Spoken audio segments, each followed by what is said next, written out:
The great council chamber of Xerion Prime had never witnessed such silence. Ambassador Chen Wei stood at the center of the massive crystalline amphitheater, her human form dwarfed by the towering alien delegates that surrounded her.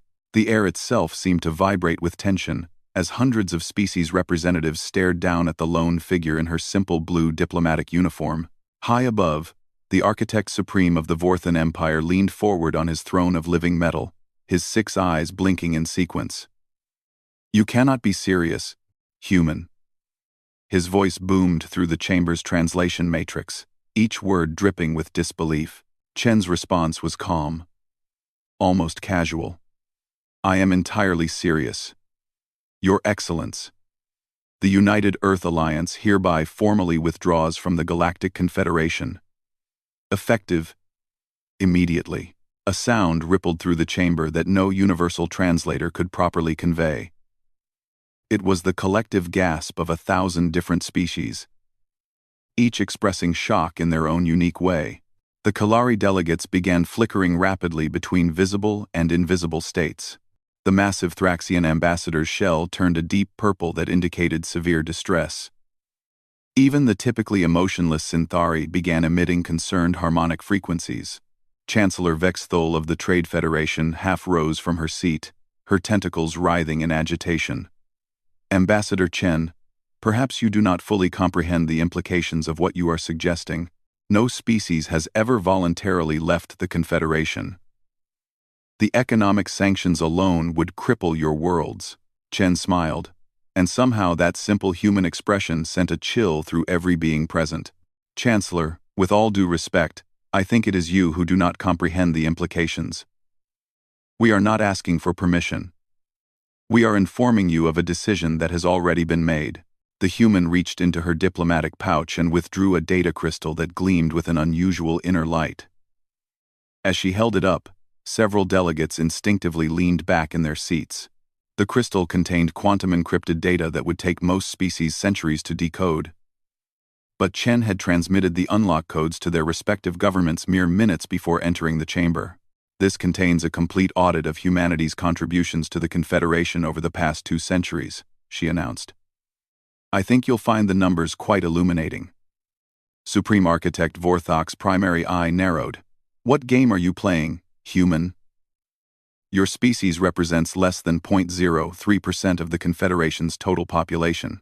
Your economic output barely registers on galactic scales." Chen's smile widened. "Your Excellence, perhaps you should review those files before making such statements." Admiral Kreshvar of the Hegemony Defense Force, a being whose species had evolved from apex predators, felt an unfamiliar sensation crawl up his spine. Fear. "Explain yourself, human." The data crystal began projecting holographic displays around the chamber. Numbers, charts, and statistics filled the air in scripts and symbols that every species could understand. As the information became clear, the silence in the chamber took on an entirely different quality. The first display showed energy production. Humanity's contribution wasn't the negligible amount everyone assumed. It was 37% of the Confederation's total power generation. The second display revealed manufacturing output. Humans weren't minor producers. They were responsible for 42% of all industrial goods in Confederation space. But it was the third display that caused Chancellor Vexthol to sink back into her seat with a sound like escaping steam. Food production. Humanity didn't just contribute to agricultural output. They were feeding the galaxy. 68% of all consumable biomatter consumed by Confederation species came from human-controlled worlds. "Impossible," whispered the Synthari delegate, her harmonic frequencies dropping to subsonic levels. "Our records show human worlds as marginal agricultural producers." Chen nodded. "Your records show what we wanted them to show. Did you really think a species that colonized hostile worlds across 3 spiral arms in less than 2 centuries lacked the capability to feed ourselves? We've been feeding all of you." The Architect Supreme's voice had lost its commanding boom. "Why? Why would you hide this from us?" For the first time since entering the chamber, Chen's expression grew serious. "Because we wanted to see what kind of neighbors we had joined. We wanted to observe how you treated those you perceived as weak. We wanted to understand the true nature of this confederation. She gestured to the holographic displays, which shifted to show incident reports, court cases, and diplomatic communications spanning 200 years. Every slight, every dismissal, every instance where humanity had been overlooked, underestimated, or outright insulted, was documented with painful precision. The Vorthan Empire claimed our colony ship designs were quaint and primitive, while using our propulsion technology in every vessel in your fleet for the past century, Chen continued, her voice never rising above conversational level. The Trade Federation has been selling our manufactured goods across the galaxy, while listing the origin as various Confederate sources to avoid admitting their quality. Admiral Kreshvar's predatory instincts were screaming warnings, but he forced himself to speak. If this data is accurate, then humanity has been deliberately concealing their true capabilities. This could be seen as an act of deception. Chen turned to face the Admiral directly, and he felt his combat reflexes tense involuntarily. Admiral, when a new student joins a class and the other students immediately begin bullying them, is it deception when that student chooses not to mention they are a black belt in 17 different martial arts? The chamber erupted in chaos. Delegates began shouting in dozens of languages, their translation matrices struggling to keep pace. Some species representatives were already activating emergency communication links to their home governments. Others sat in stunned silence, running calculations and scenarios through their minds. Through it all, Chen stood perfectly still at the center of the storm, waiting. Supreme Architect Vorthak finally restored order by activating the chamber's harmonic dampening field. Silence, all of you. His 6 eyes were now focused entirely on the human ambassador. What are your demands? Chen tilted her head slightly, a gesture that somehow seemed more threatening than any weapon. Demands? Your Excellence, I think you misunderstand the situation. We are not negotiating. We are leaving. But the economic disruption, Chancellor Vexthol stammered. The supply chains, the trade agreements, the integrated systems. You cannot simply walk away from 2 centuries of development. Watch us, Chen replied simply. She activated another section of the data crystal's contents. New displays showed shipping schedules, transportation networks, and logistics chains. The information painted a picture that made several delegates feel physically ill. Humanity wasn't just a major contributor to the Confederation's economy. They were the central nervous system that made it function. Every major trade route passed through human-controlled space stations. Every critical supply chain relied on human logistics networks. The vast majority of interspecies transportation was carried out by human vessels, crews, and facilities. The Confederation hadn't just underestimated humanity's contributions. They had become entirely dependent on them, without realizing it. This is madness, Admiral Kreshvar growled. You would destroy the economy of half the galaxy out of spite? Chen's expression remained calm. Admiral, we prefer to think of it as giving you the independence you clearly value so highly. You've spent 2 centuries making it clear that you don't need or want humanity as equals. Now you can prove it. The Kalari delegate, flickering rapidly between dimensions in distress, managed to stabilize long enough to speak. But what about the mutual defense treaties? The shared research initiatives? The cultural exchange programs? For the first time, Chen's composure showed a crack. Cultural exchange? When was the last time any of your species bothered to learn a human language? When did any of you attend a human cultural festival? When did you invite human artists to participate in your exhibitions? The silence that followed was answer enough. Chen continued, her voice growing colder. As for mutual defense, we've examined the records. In every major conflict over the past 2 centuries, human forces have comprised at least 60% of Confederation military assets deployed. We've bled for your wars, died for your causes, and been thanked with dismissal and condescension. She gestured again, and the displays shifted to show military engagements. Battle after battle, where human ships had formed the backbone of Confederation fleets. Casualty reports where human names filled page after page while other species contributed token forces. Decorated human officers who had been passed over for promotion in favor of aliens with half their experience and a quarter of their competence. Supreme Architect Vorthak's voice was barely above a whisper.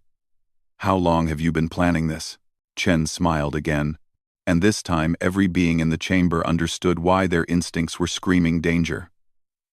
"Planning suggests we initiated this sequence of events.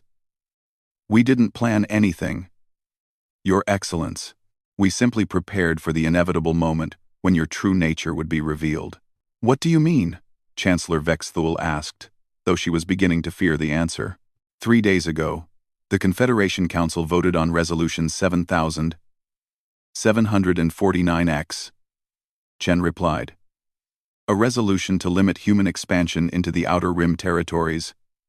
Because, and I quote, human colonial methods are disruptive to established trade patterns and threaten the cultural integrity of existing settlements." Several delegates shifted uncomfortably.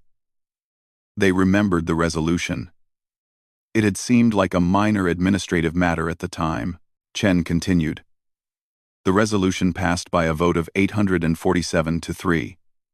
Only the Altarian Commonwealth, the Free Traders Union, and the Mechanist Collective voted against it. Every other member species voted to restrict human expansion while simultaneously expanding their own territorial claims. The chamber was so quiet that the hum of the life support system seemed deafening.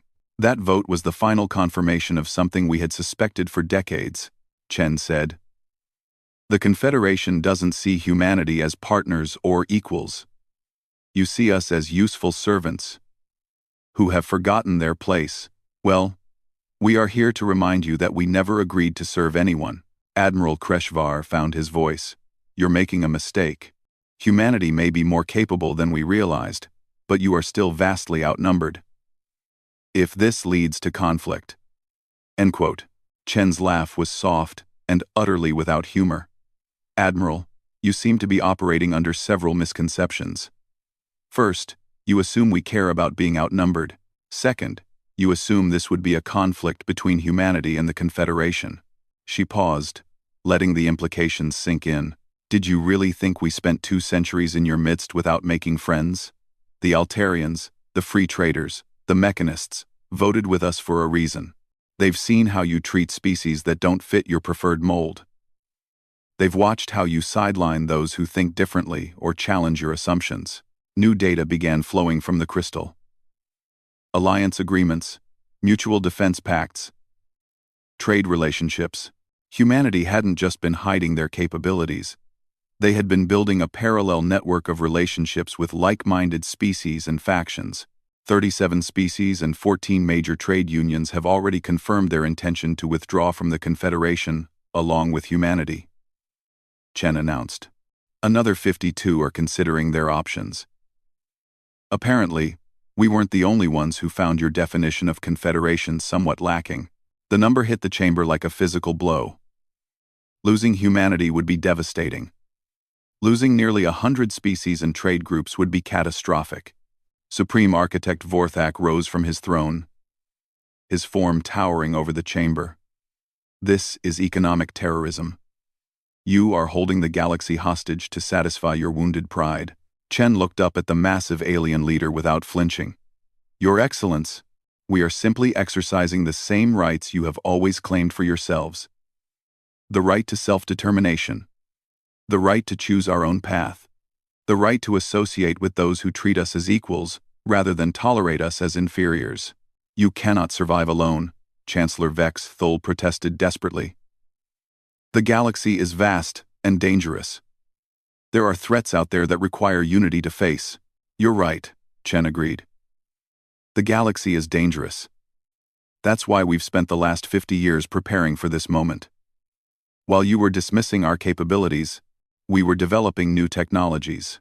While you were ignoring our proposals, we were implementing them. While you were treating us like junior partners, we were creating actual partnerships with those who shared our values. She gestured one final time, and the data crystal projected a star map that covered the entire wall of the chamber. It showed the current territorial boundaries of every major power in the galaxy. Then, it shifted, showing projected changes based on the withdrawals humanity had just announced. The Confederation would lose nearly 40% of its territory. More importantly, it would lose most of its industrial capacity, agricultural production, and logistics infrastructure. What remained would be a collection of worlds with impressive military forces but no way to feed their populations or maintain their technology. "This is the end of everything we've built together," the Synthari delegate said, her harmonic frequencies filled with something that might have been sorrow. Chen's expression softened slightly for the first time since entering the chamber. "No, it's not the end. It's a beginning. For 2 centuries, you've had the benefit of humanity's capabilities without the inconvenience of treating us as equals. Now you have the opportunity to build something better." She began walking toward the chamber's exit, her footsteps echoing in the vast space. "The transition period will last 1 standard year," she called over her shoulder. "We will honor existing contracts and agreements during that time. After that, if you want humanity's cooperation, you will need to earn it the same way you would with any other sovereign power." As Chen reached the massive doors of the chamber, Admiral Kreshvar called out desperately, "What if we were to reconsider the resolution? What if we offered better terms?" Chen paused at the threshold and turned back to face the assembled delegates one last time. "Admiral, the resolution was never about territory or trade routes. It was about respect. And respect, once lost, is not easily regained." The doors sealed behind her with a sound like fate itself clicking into place. In the silence that followed, nearly 1,000 of the galaxy's most powerful beings sat in stunned contemplation of a future none of them had imagined possible. The humans were gone, and they were taking half the galaxy with them. Supreme Architect Vorthak was the first to speak, his voice barely audible. "Get me a direct line to the High Command. We need to start damage assessment immediately." But as emergency communications began flooding the chamber and delegates rushed to contact their home governments, one thought echoed in every mind present. How had they so catastrophically misjudged the quiet species that had been living among them for 200 years? And more terrifyingly, what were they going to do without them? 6 months after Ambassador Chen's departure from Zirion Prime, the galaxy was learning what it meant to function without humanity. The reality was far worse than even the most pessimistic projections had predicted. Director Zara Singh stood on the observation deck of New Geneva Station, watching as the last Confederation supply ship attempted to dock with the massive facility. The human crew worked with their usual efficiency, but there was a finality to their movements that made her chest tight. After today, this would no longer be a Confederation port. "Director Singh," came a voice behind her. She turned to see Captain Martinez approaching, his expression grim. "We've got another situation developing in Sector 7, Zara nodded wearily. There was always another situation these days. What is it this time? Anyway, Intel Sanoff. The Kilari are requesting emergency food shipments. Their last 3 supply convoys have failed to make it through the new routing systems." Martinez handed her a data pad. "They're reporting widespread hunger on their core worlds." Zara studied the reports, feeling a familiar mix of anger and sadness. The Kalari had been among the more vocal supporters of Resolution 7749X, describing human expansion as unnecessarily aggressive and human methods as culturally insensitive. Now, they were starving because they couldn't figure out how to transport grain from agricultural worlds to population centers without human logistics networks. "What's their estimated time to critical shortage?" she asked. 3 weeks, maybe 4 if they implement strict rationing. Zara closed her eyes. 3 weeks for an entire species to face potential famine. The irony was devastating. Human agricultural worlds could feed the entire Kalari population with surplus from a single harvest season. But those worlds were now part of the Independent Systems Alliance that humanity had formed with their former partners. "Send them the standard response," she said finally. "If they wish to negotiate a food supply agreement with the Alliance, they can submit a formal request through diplomatic channels." Martinez nodded but didn't leave. Zara could tell there was more. "What else, Captain?" "It's about the Vorthan Empire, Director. They've started seizing human assets in their territory. This got Zara's full attention. What kind of assets? Everything. Factories, warehouses, residential complexes. They're claiming that since humans have abandoned their Confederation citizenship, human-owned property reverts to imperial control. Martinez's jaw tightened. They evicted 30,000 human civilians yesterday. Just gave them 6 hours to gather personal belongings and get off-world. Zara felt something cold and hard settle in her stomach. Have they harmed anyone? Not yet. But the eviction notices came with a warning that any resistance would be met with appropriate force. The refugees are gathering at the border stations, requesting asylum in Alliance space. Approved, Zara said immediately. All of them. And Captain? Send a message to Admiral Harrison. Tell her we need to discuss the Vorthan situation. As Martinez left to carry out her orders, Zara turned back to the observation window. The supply ship had finished its docking procedures and was now transferring its final cargo to the station. After this, New Geneva would officially transition from Confederation control to Alliance administration. It was one of hundreds of such transitions happening across the galaxy. What the Confederation leadership hadn't understood, and what was becoming brutally clear with each passing day, was that humanity hadn't just been major contributors to galactic civilization. They had been the invisible infrastructure that held it together. Human logistics companies had developed the most efficient shipping routes between species. Human engineers had designed the standardized docking protocols that allowed different ship types to interface with various station designs. Human translators had created the linguistic frameworks that enabled smooth communication between species with fundamentally different thought patterns. Without them, the galaxy was discovering that moving a container of food from point A to point B was far more complicated than anyone had realized. The door chimed, and Zara looked up to see her aide approaching with yet another stack of reports. What's the latest from Earth Command? The Council of Earth has formally established the Independent Systems Alliance, her aide reported. 43 species have joined as founding members, with another 67 holding observer status. They've also announced the completion of the new hyperspace relay network. Zara raised an eyebrow. The hyperspace relay network was something humanity had been working on for decades. But the Confederation had repeatedly denied funding for it, calling it an expensive solution to a non-existent problem. Now, it seemed, humanity had built it themselves. What are the capabilities? According to preliminary reports, it reduces travel time between Alliance worlds by an average of 73%, while using 40% less fuel than traditional hyperspace jumps. Zara whistled softly. That wasn't just an improvement. It was a revolution in galactic transportation. And it was exclusively available to Alliance members. There's more, Director. The Alliance has also announced the opening of their new research consortium. They're sharing technologies that were apparently in development for decades, but never revealed to the Confederation. Such as, her aide consulted the datapad. Quantum agriculture systems that increase crop yields by up to 300%. Atmospheric processors that can terraform marginal worlds in under a century. Medical technologies that can extend lifespans for most species by 20 to 30%. Each revelation hit Zara like a physical blow. Humanity hadn't just been hiding their economic contributions. They had been concealing technological advances that could have transformed galactic civilization. And they had chosen to share these advances only with species that had treated them as equals.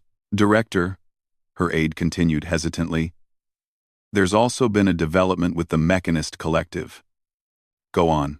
They've announced a formal military alliance with the Independent Systems Alliance.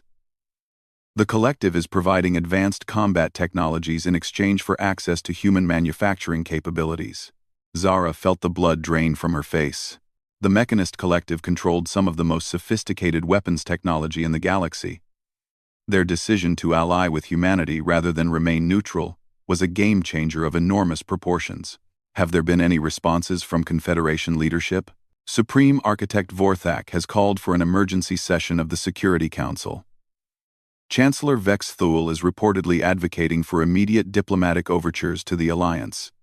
Admiral Kreshvar is pushing for military intervention. Military intervention? Zara couldn't keep the disbelief out of her voice. Does he have any idea what he would be starting? Her aide shifted uncomfortably. According to intelligence reports, the Admiral believes that the Alliance is still vulnerable during its formation period. He's arguing that a show of force might convince some species to reconsider their departure from the Confederation. Zara turned back to the observation window, watching as the supply ship began its departure sequence. In a few hours, that ship would be flying through space controlled by a political entity that hadn't existed a year ago. An entity that possessed technologies the Confederation had never imagined, and industrial capabilities that dwarfed anything remaining under Confederation control. Admiral Kreshvar is an idiot, she said quietly. Ma'am, tell me, have the intelligence services provided any assessment of Alliance military capabilities? Her aide consulted the datapad again, frowning. That's complicated, Director. Most of our intelligence on human military capabilities came from data they provided themselves. Given recent revelations about their economic and technological concealment, there's concern that our military intelligence may be equally compromised. In other words, we have no idea what we would be up against. Correct. Zara closed her eyes and tried to think. For 2 centuries, the Confederation had operated on the assumption that they understood their human partners. Every policy decision, every military strategy, every economic plan had been based on the belief that humans were capable but limited, grateful for Confederation protection and guidance. Now they were discovering that not only were humans far more capable than anyone had realized, but they had been quietly building alliances with some of the galaxy's most powerful independent species and factions. The intercom crackled to life. Director Singh to the command center, Priority 1. Zara hurried to the station's command center, where she found the duty officer standing before a large holographic display showing ship movements throughout the sector. The man's face was pale. What is it, Commander? Director, we've got a problem. A big one. The officer highlighted several moving contacts on the display. We're tracking a massive fleet movement through the Helix Nebula. The ships are using transponder codes we've never seen before. Zara studied the display. The fleet was enormous, at least 200 vessels of various sizes. But what caught her attention wasn't the size. It was the formation. The ships were moving in a complex, multi-layered pattern that spoke of sophisticated command and control capabilities. Any response to our hail attempts? Yes, ma'am. They identify themselves as the Alliance First Fleet, en route to establish a forward operating base in the Rim Territories. The Rim Territories. The same region that Resolution 7749X had banned human expansion into. The region that several Confederation species had earmarked for their own colonial efforts. Director. The communications officer called out. We're receiving a transmission from the fleet commander. She's requesting permission to speak with you directly. Well, Zara nodded. Put her through. The holographic display shifted to show a woman in an unfamiliar uniform. She was middle-aged, with graying hair, and the kind of steady gaze that spoke of extensive military experience. When she spoke, her voice carried the quiet confidence of someone who knew exactly what they were doing. Director Singh, I am Admiral Sarah Harrison, commanding the Alliance First Fleet. I want to assure you that we have no hostile intentions toward your station or personnel. Admiral Harrison, Zara replied carefully. Might I ask the purpose of your fleet's presence in this sector? The Admiral's expression remained pleasant but firm. We are establishing territorial boundaries in accordance with the Alliance Charter. The Independent Systems Alliance claims sovereignty over all territories previously administered by our member species, as well as any unclaimed regions where we intend to establish new colonies. Admiral, the territories you're moving toward are disputed. Several Confederation species have filed colonial claims in that region. Admiral Harrison's smile was polite and utterly implacable. Director, with respect, the Alliance does not recognize colonial claims filed after our withdrawal from the Confederation. Any attempt to enforce such claims will be treated as an act of aggression against Alliance territory. The implications hit Zara like a freight transport. The Alliance wasn't just leaving. They were taking everything they considered rightfully theirs. And they had the military force to back up their claims. Admiral, this could lead to serious conflicts. Surely there's room for negotiation? Of course there is, Director. The Alliance remains open to diplomatic discussions with any species or faction that recognizes our sovereignty and territorial integrity. However, we will not negotiate from a position of weakness or accept terms that treat us as anything other than equals. The communication ended, leaving Zara staring at a display full of Alliance ships, moving with purpose and determination toward their objectives.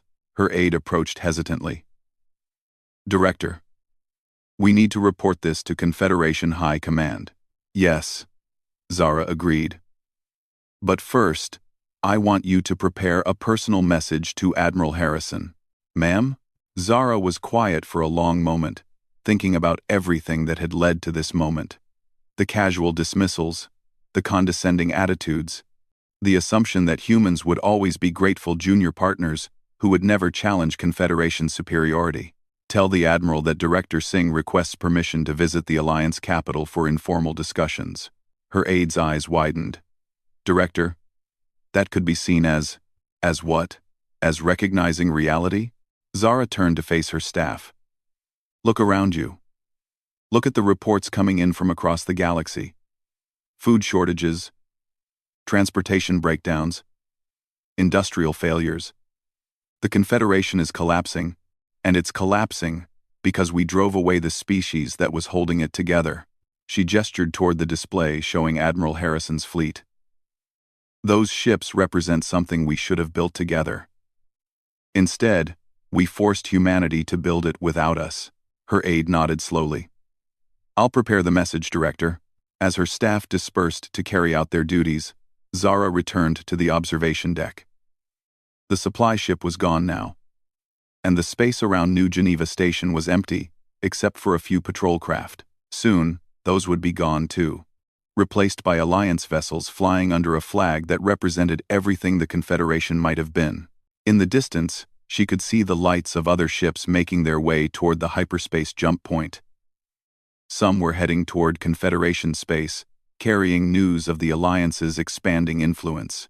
Others were heading toward Alliance territory, carrying cargo, passengers, and probably defectors from species that were beginning to understand the magnitude of their mistake. Zara thought about the conversation she would need to have with Admiral Harrison. What could the Confederation possibly offer to a coalition that possessed superior technology, industrial capacity, and military force? What did you say to people you had spent 2 centuries treating as inferiors when they suddenly held all the cards? The truth, she decided. The painful, humiliating truth about how badly they had misjudged humanity, and how catastrophically wrong they had been about the nature of their galactic community. It might not be enough to repair the damage, but it would be a start. And right now, a start was all they had left. 1 year after the Great Withdrawal, the galaxy was unrecognizable. Ambassador Chen Wei walked through the gleaming corridors of Harmony Station, the newly constructed capital of the Independent Systems Alliance. The station itself was a marvel of engineering, incorporating design elements from dozens of different species while maintaining perfect functionality. Unlike the rigid hierarchical architecture of Zirion Prime, Harmony Station felt alive, organic, and welcoming. She paused at one of the great observation windows, looking out at the most diverse fleet ever assembled in galactic history. Human vessels flew alongside Altarian bioships, mechanist war constructs, and free trader merchant cruisers. The sight would have been impossible just 2 years ago. Magnificent, isn't it? Chen turned to see Director Zara Singh approaching. The former Confederation administrator had arrived 3 days ago for what were being called exploratory discussions. But Chen knew they were something far more significant. Zara was here to surrender. It is, Chen agreed. Though I suspect you're seeing it from a very different perspective than I am. Zara laughed, but there was no humor in it. Oh, I'm seeing it quite clearly. I'm seeing the future of galactic civilization, and my people aren't part of it. The 2 women stood in comfortable silence for a moment, watching the controlled chaos of ships coming and going from the station. Finally, Zara spoke again. The food riots on Kelari Prime ended yesterday. I heard. How many dead? Officially? 300. Unofficially? Probably closer to 1,000. Zara's voice was flat. The Kalari government finally swallowed their pride and requested emergency food aid from the Alliance. Chen nodded. The shipments went out this morning. They should arrive within the week. Just like that? No conditions? No demands for political concessions? Just like that. Chen turned to face Zara directly. The Alliance doesn't believe in using starvation as a political weapon. The implicit rebuke hung in the air between them. During the early months of the withdrawal, several Confederation species had attempted to pressure the Alliance by threatening human populations within their borders. The Alliance response had been swift and decisive. Complete economic embargo until the threats ceased. The Vorthan Empire had held out for exactly 6 days before releasing all human civilians and formally apologizing for their treatment. "Tell me about the hegemony," Chen said. Zara's expression darkened. Admiral Kreshvar convinced the War Council that military action was necessary. They assembled a fleet of 800 ships and moved into the Outer Rim, claiming it was a peacekeeping operation to protect Confederation territorial claims. And they met Admiral Harrison's Second Fleet at the edge of the Meridian system. 500 Alliance ships against 800 hegemony vessels. Zara paused. It wasn't even a contest. Chen had read the reports, but she wanted to hear Zara's perspective. What happened? The Alliance ships. They moved like nothing I've ever seen. Their coordination was perfect. Their weapons technology was decades ahead of anything in the Confederation arsenal, and their defensive system seemed to absorb everything the hegemony threw at them. Zara shook her head in amazement. The entire hegemony fleet was disabled or destroyed in under 4 hours. Admiral Harrison didn't lose a single ship. And Admiral Kreshvar? Taken prisoner along with the surviving crews. The Alliance treated them well, provided medical care, and sent them home with a message for the Confederation leadership. Zara's voice dropped to a whisper. The message was simple. This is what happens when you bring violence to those who want only peace. Chen felt a familiar mixture of pride and sadness. Humanity had never wanted this conflict, but they had been prepared for it.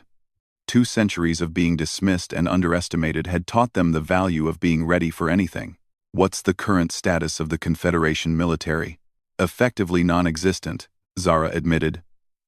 Half the member species have recalled their fleets to defend their home systems. The other half are too busy dealing with internal crises to contribute to any joint operations. Admiral Kreshvar's defeat broke something fundamental in our leadership's confidence. They resumed walking through the station's corridors, passing through sections dedicated to different Alliance cultures. Here, a group of Altarian children was playing with human kids. Their bioluminescent patterns, creating a light show that delighted everyone watching. There, mechanist engineers worked alongside human scientists to develop new technologies that would benefit all Alliance members. This is what it could have been, Zara said quietly. This cooperation, this integration. We had all of this within our reach for 200 years. And we threw it away. No. Chen corrected gently. You never had this. What you had was exploitation disguised as cooperation. What you had was humans doing the work while other species took the credit. Real cooperation requires mutual respect, and that was something the Confederation was never willing to offer. They entered the main diplomatic wing, where representatives from dozens of species worked together in the Alliance Council chambers. The contrast with the rigid hierarchy of Zirion Prime was stark. Here, every voice carried equal weight, regardless of the size or military power of the species it represented. I need to ask you something, Zara said as they approached the council chambers.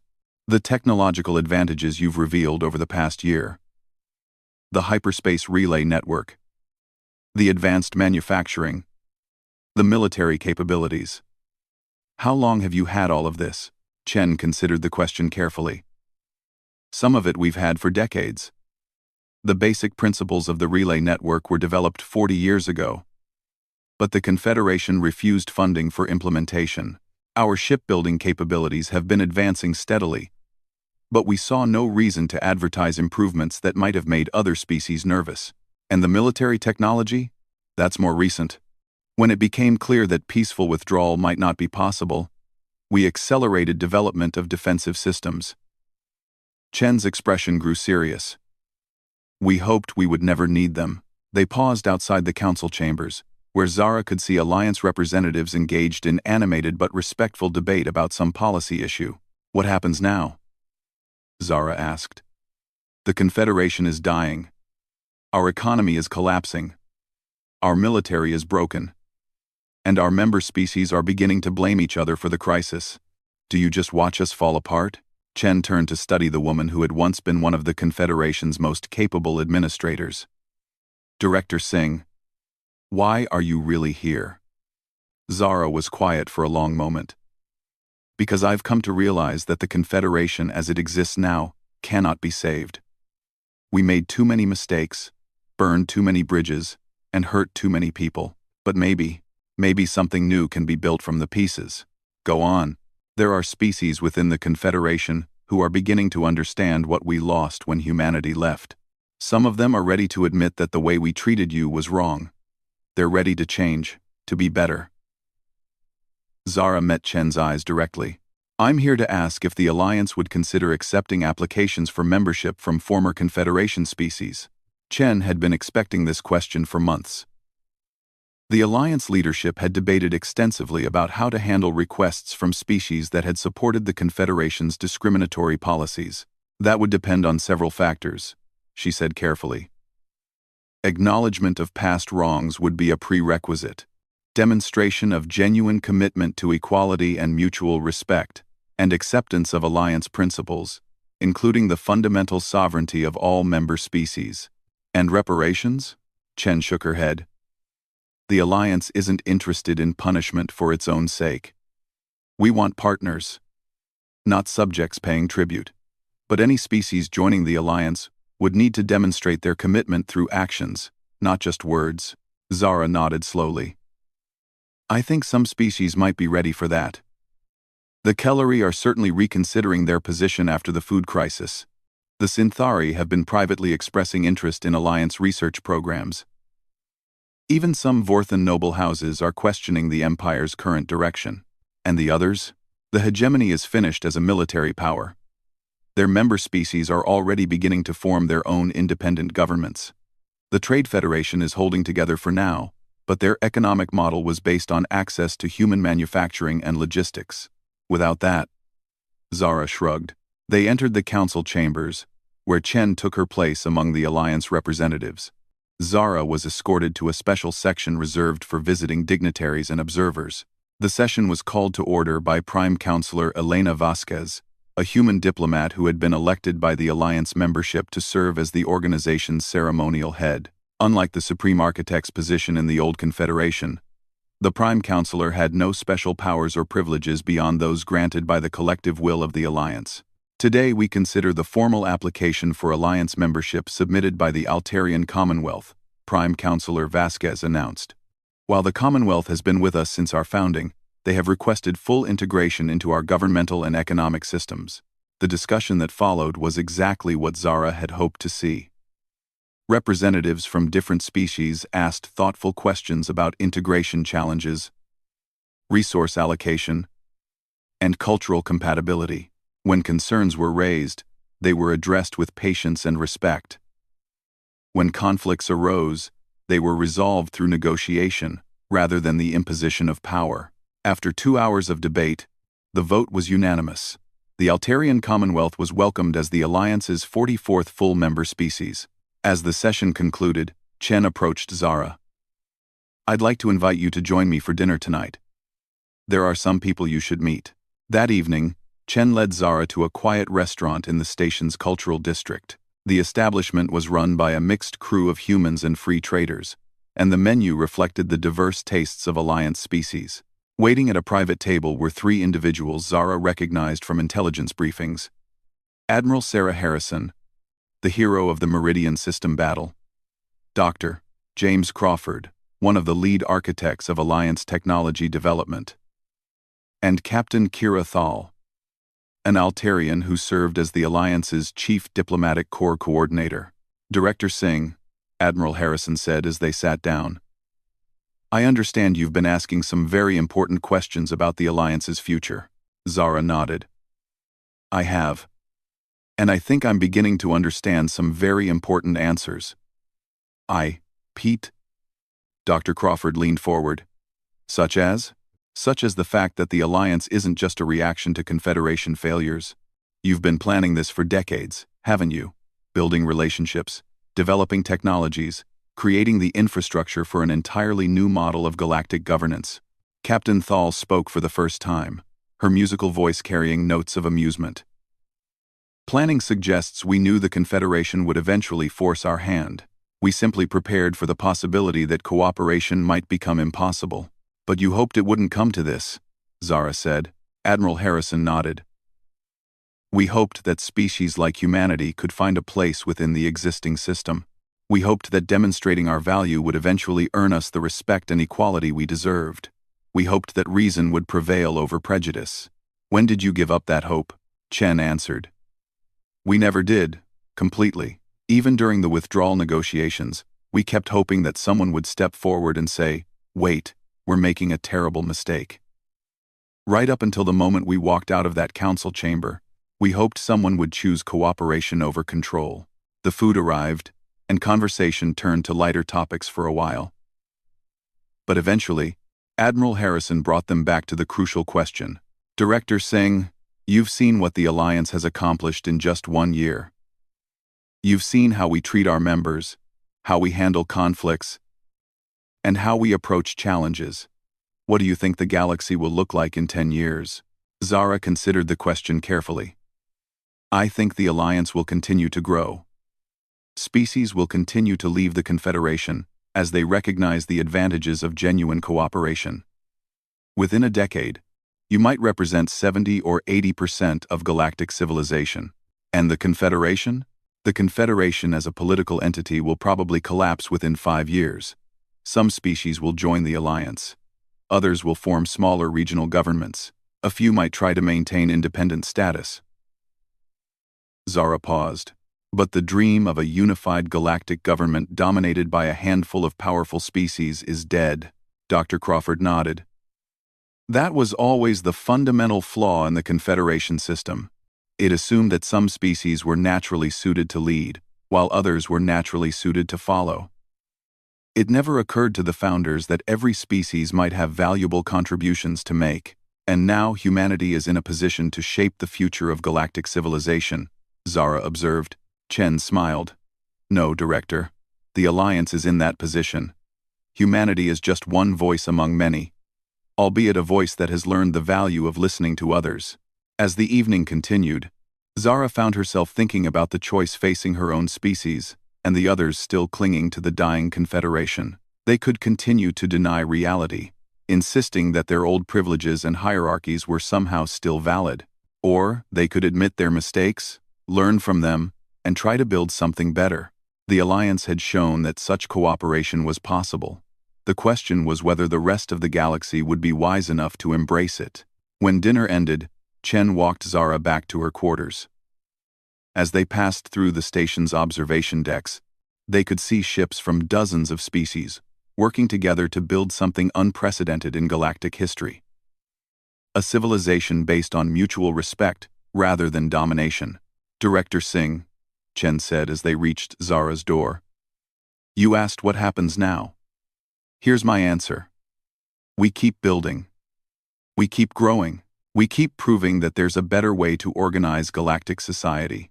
And we keep hoping that others will choose to join us rather than clinging to a system that never really worked. Zara looked out at the diverse fleet surrounding Harmony Station. And if they don't? Chen's expression was serene.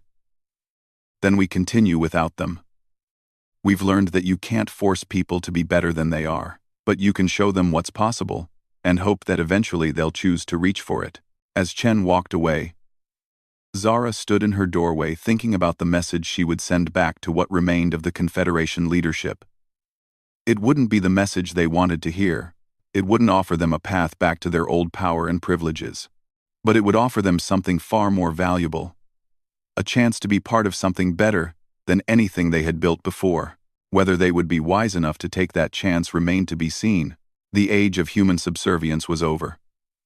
The age of the Alliance had begun. And the galaxy, would never be the same.